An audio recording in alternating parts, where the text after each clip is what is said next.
Matica è una realtà tutta sarda e ci occupiamo di automazione, robotica e sistemi di telecontrollo. Il nostro core business principalmente è dalle grandi strutture alberghiere e ospedaliere in su, quindi tutto il mondo dell'industria. Per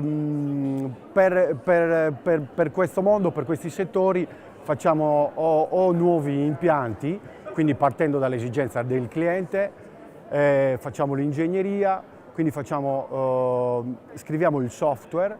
L'azienda infatti è divisa su più settori, abbiamo un settore che si occupa appunto della parte software, composta da ingegneri, e poi un'altra parte dove abbiamo dei tecnici che si occupano invece delle messe in servizio e dei montaggi in campo.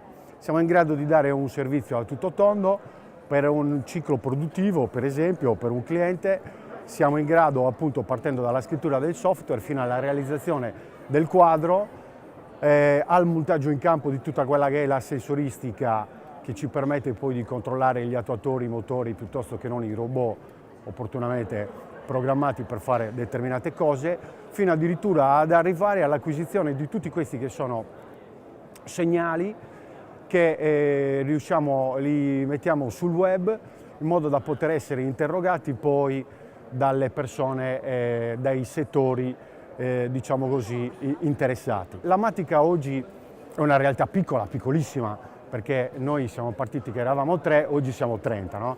Tanto abbiamo difficoltà nel crescere, cioè le richieste che noi abbiamo da parte dei nostri clienti, molte non riusciamo ad evaderle perché non abbiamo tecnici che ci possano aiutare in questo momento.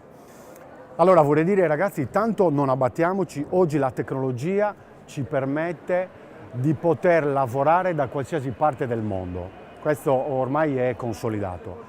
Volevo solo dire, noi facciamo tantissimi colloqui perché l'azienda ha necessità, troviamo tantissime difficoltà, ancora i giovani secondo me continuano a studiare, non tutti evidentemente, ma molti continuano a studiare senza scegliere l'indirizzo che poi li aiuterà ad immettersi nel mondo del lavoro. Il messaggio che voglio dire è: non ci scoraggiamo, stiamo solo attenti a quella che è la richiesta del mercato.